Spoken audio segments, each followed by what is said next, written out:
आज की ये रेसिपी रिक्रिएट कर रही हूँ क्योंकि इस रेसिपी पे आपने बहुत ज़्यादा प्यार दिया और बहुत ज़्यादा मोहब्बत दी। तो ये रेसिपी बहुत ही दिल के मेरे करीब है। आज दोबारा रिक्रिएट इसलिए कर रही हूँ कि चैनल की रीच इतनी ज़्यादा नहीं है, तो बहुत ही कम लोगों के पास ये रेसिपी पहुँची। उम्मीद है कि ये रेसिपी अब ज़्यादा लोगों के पास पहुँचेगी, इसलिए इस रेसिपी को ज़्यादा से ज़्यादा शेयर कीजिए और पसंद आए तो चैनल को भी लाइक कीजिए और अपना प्यारा सा कॉमेंट ज़रूर कीजिए। तो चलिए बिस्मिल्लाह से शुरू करते हैं। यहाँ पर मैंने लिया है तकरीबन 1 किलो के बराबर गोश्त, जिसमें सादा गोश्त और थोड़ी हड्डियाँ जो कि बहुत जूसी सी होती हैं, जिनकी अच्छी सी यखनी निकलती है वो, और उसके बाद कुछ फैट्स, इस तरह का मैंने गोश्त लिया है। देखें, अखनी जब हम बनाते हैं ना तो इस तरह का कॉम्बिनेशन गोश्त लेना बहुत ज़रूरी है, तो आपकी अखनी ऑटोमेटिकली बहुत ही लजीज बनेगी। तो यहाँ मैंने सारा का सारा गोश्त कुकर में शामिल कर दिया है। आप चाहें तो ये रेसिपी विदाउट कुकर भी बना सकते हैं। अब इसके अंदर कुछ मसाले शामिल करूंगी, जिसमें शामिल है प्याज 1 बड़े साइज़ की, टमाटर 2 दरमियाने साइज़ के। इन दोनों चीज़ों को भी हम कुकर में शामिल करेंगे। ये रेसिपी डबल मसाले के साथ बनती है। एक मसाला यखनी में जाता है और एक मसाला भूनते वक्त जाता है। अब दूसरा मसाला डालेंगे, जिसमें है नमक, सुर्ख मिर्च पाउडर, हल्दी पाउडर, थोड़े से तेज़ पत्ते, दालचीनी, बड़ी इलायची और बादियान का फूल। इन तमाम चीज़ों को भी हम अंदर शामिल कर देंगे कुकर के। और उसके बाद 2 टेबलस्पून के बराबर लहसुन अदरक का पेस्ट और 2 ही टेबलस्पून के बराबर इमली का पल्प इसमें शामिल कर देंगे।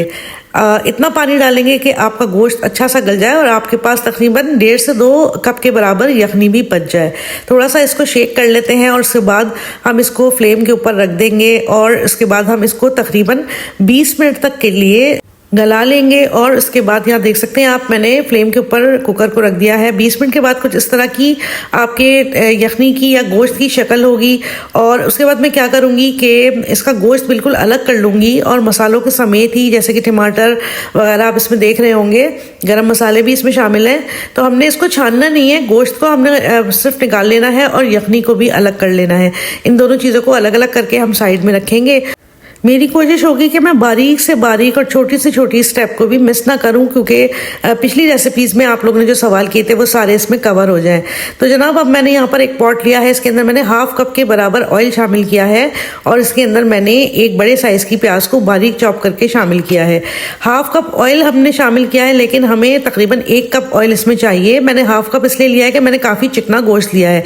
अगर आपने इतना चिकना गोश्त नहीं लिया तो आप लाजमी इसके अंदर 1 कप ऑयल डालें, क्योंकि अखनी के अंदर तेज़ थोड़ा सा ऑयल बहुत ही अच्छा लगता है और बिल्कुल परफेक्ट रेसिपी आपकी बनती है।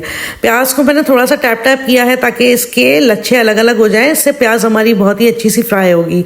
तो जब यहाँ पर प्याज आप देख सकते हैं थोड़ी सी ट्रांसपेरेंट हो गई है, तो इस पॉइंट पर मैं शामिल कर रही हूँ आलू।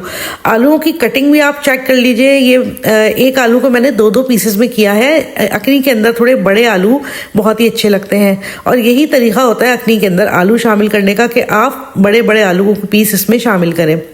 अब मैं यहाँ पर आलू और प्याज को फ्राई करूँगी। अगर हम प्याज को अलग से फ्राई करते फिर आलू को फ्राई करते तो हमारा टाइम काफ़ी ज़ाया होता।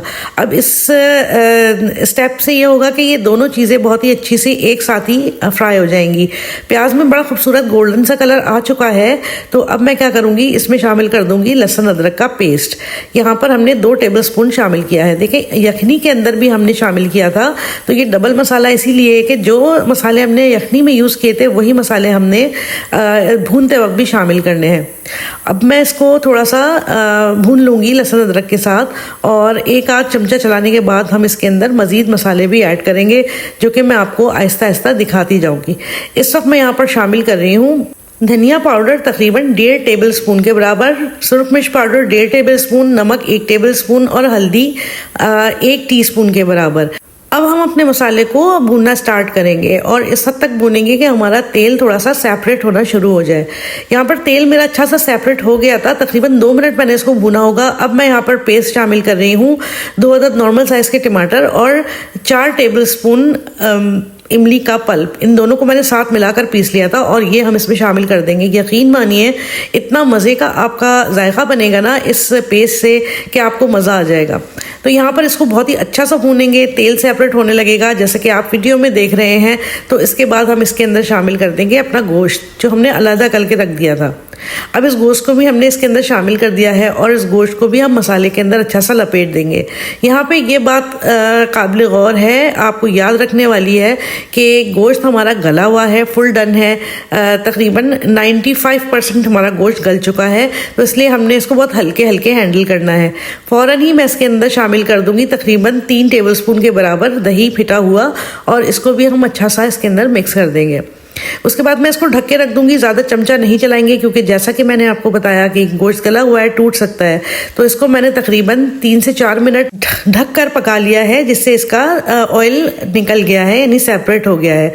तो इसको हल्के हाथों से हम थोड़ा सा चमचा चला लेंगे और फिर इसके बाद हम इसमें शामिल कर देंगे अपने चावल। चावल मेरे पास हैं तकरीबन 750 ग्राम के बराबर। इन चावलों को भी हम मसाले में हल्के हाथ से लपेट देंगे ताकि पॉट में मसाला थोड़ा सा ऊपर नीचे को हो जाए। और उसके बाद फिर मैं इसके अंदर शामिल कर दूंगी यखनी, जो कि हमने निकाल के रख ली थी। यखनी इसमें शामिल करेंगे। यखनी अगर आपकी पूरी नहीं है, यानी आप जिस हद तक पानी डालते हैं चावलों के अंदर दम के लिए उतनी नहीं है, तो आप इसमें थोड़ा सा पानी और ऐड कर लीजिए।